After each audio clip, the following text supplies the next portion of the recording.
Selamat pagi Bapak Ibu dan saudara-saudaraku, apa kabar pagi ini? Semoga kita semua sudah bangun dengan sehat dan semangat dalam kebahagiaan karena anugerah Tuhan kita Yesus Kristus. Senang sekali kita berjumpa kembali bersama di acara Renungan Pagi edisi 2 April 2022. Lukas pasal 18 ayat 6-8. Kata Tuhan, camkanlah apa yang dikatakan hakim yang lalim itu. Tidakkah Allah akan membenarkan orang-orang pilihannya yang siang malam berseru kepadanya? Dan adakah ia mengulur-ulur waktu sebelum menolong mereka? Aku berkata kepadamu, ia akan segera membenarkan mereka. Akan tetapi jika anak manusia itu datang, adakah ia mendapati iman di bumi? Teruslah berdoa. Bapak, Ibu, dan saudara sekalian, pernahkah berpikir mengapa kita harus berdoa? Bukankah Allah sudah tahu semua yang kita perlukan? Sebagaimana Mazmur 139 ayat 4 mengatakan, sebab sebelum lidahku mengeluarkan perkataan, sesungguhnya semuanya telah Kau ketahui ya Tuhan. Bolehkah kita berdoa, berilah kami makanan kami yang secukupnya? Padahal kita masih punya stok beras di karung, kita masih punya stok ikan dan sayur-sayuran di kulkas. Lalu mengapa kita harus meminta sesuatu yang sebenarnya kita sudah punya? Jelas karena perintah Tuhan Yesus sendiri. Kita berdoa karena kita taat. Karena Ia mau kita bergantung padanya. Ia mau kita senantiasa berada di dekatnya sebagaimana firman-Nya dalam Yakobus pasal 4 ayat 8. Mendekatlah kepada Allah dan Ia akan mendekat kepadamu. Saudara sekalian, Tuhan Yesus mengajarkan prinsip ini kepada murid-Nya agar supaya mereka selalu berdoa dengan tidak jemu-jemu. Dalam perumpamaan, Ia mengajarkan prinsip ini kepada para murid-Nya. Jemu itu artinya tidak menyerah, tidak menjadi patah semangat. Ia berkata ada seorang hakim yang lalim, yang tidak takut pada Allah, tidak menghormati siapapun, tidak peduli kepada perkataan Tuhan. Seorang yang hanya peduli dengan dirinya dan yang tidak benar. Suatu waktu ia didatangi seorang janda agar mau membela haknya terhadap lawannya. Ia datang berkali-kali. Janda ini tidak punya hubungan apapun dengan hakim ini. Ia hanya tahu bahwa untuk mendapatkan keadilan ia harus datang dan minta tolong kepada seorang hakim. Dan ternyata hakim yang didatangi itu adalah hakim yang jahat, saudara sekalian. Hakim ini tidak menggubris permintaan sang janda ini. Namun menariknya bahwa sang janda ini terus saja meminta. Janda ini sangat gigih dan tak kenal pantang menyerah. Walau saya percaya ia sudah berkali-kali ditolak mulai dengan cara yang halus sampai cara yang kasar. Sebab memang dia adalah hakim yang jahat. Saudara sekalian, akhirnya sang hakim merasa terganggu karena perempuan ini terus-menerus datang padanya. Akhirnya hakim ini membenarkan perkaranya dengan alasan tidak menyusahkannya lagi dan tidak merepotkannya lagi. Saudara, menyandang status janda di masa itu bukanlah perkara mudah, sebab tak ada yang dapat melindunginya.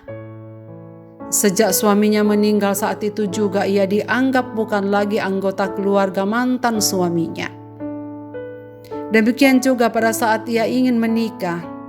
Setelah menikah, ia sudah tidak dianggap lagi menjadi bagian dari keluarganya sendiri karena ia telah mengikut dengan keluarga sang suami. Lalu ketika mendapat masalah, siapa yang dapat menolongnya? Satu-satunya yang ia tahu adalah hakim yang dapat membela perkaranya. Saudara, perumpamaan ini dipakai Tuhan Yesus agar murid-murid terus berdoa, memiliki ketekunan seperti yang dimiliki janda ini. Tentu ketekunan berdoa itu dialaskan pada hal-hal yang jauh lebih mulia.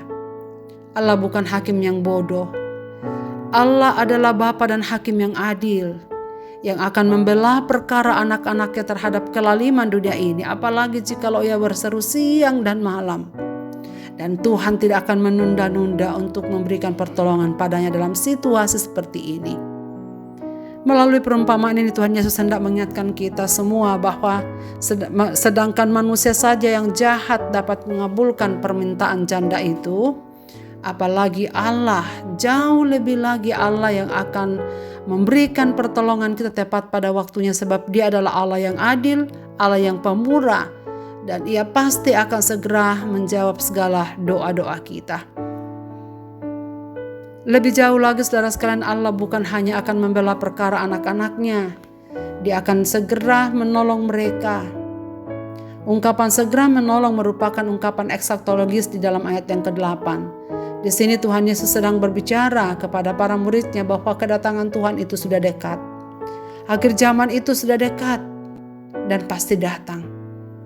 Yang ditekankan di sini adalah kepastian pertolongan Tuhan bagi anak-anaknya.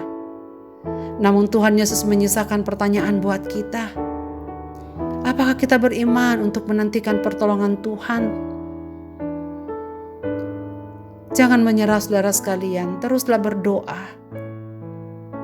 Sebab doa adalah tanda ketergantungan kita pada kehendak-Nya. Percaya dan beriman adalah kunci kekuatan kita di dalam doa. Saudara, persoalannya adalah berapa waktu yang kita habiskan setiap waktu untuk berdoa. Jikalau di dalam doa kita akui terletak kekuatan kita. Di dalam doa kita dapat bersekutu dengan Allah Bapa di sorga. Dalam doa kita mengenal kehendak-Nya apa yang harus kita lakukan. Adakah kita percaya? Marilah kita berdoa. Bapa di surga, terima kasih banyak untuk firman-Mu pada pagi ini yang mengawali langkah-langkah kami di hari ini. Tolonglah kami ya Bapa di surga supaya kami memiliki iman kepadamu, percaya kepadamu bahwa pertolongan-Mu akan datang tepat pada waktunya. Bapa di dalam surga, kami serahkan seluruh pergumulan hidup kami dalam tangan-Mu. Ajarlah kami supaya kami tak jemu-jemu berdoa. Karena dengan itulah kami mengetahui kekuatan Tuhan dan kehendak Tuhan berkarya dalam hidup kami. Hamba-Mu mendoakan segenap pendengar renungan pagi ini dimanapun mereka berada. Ajarlah mereka Tuhan dan ingatkanlah mereka untuk terus-menerus berdoa. Karena Engkau akan pasti mendengar dan menjawab doa kami pada waktu yang Tuhan sudah tetapkan sendiri. Pimpinlah kami di sepanjang hari ini Bapa.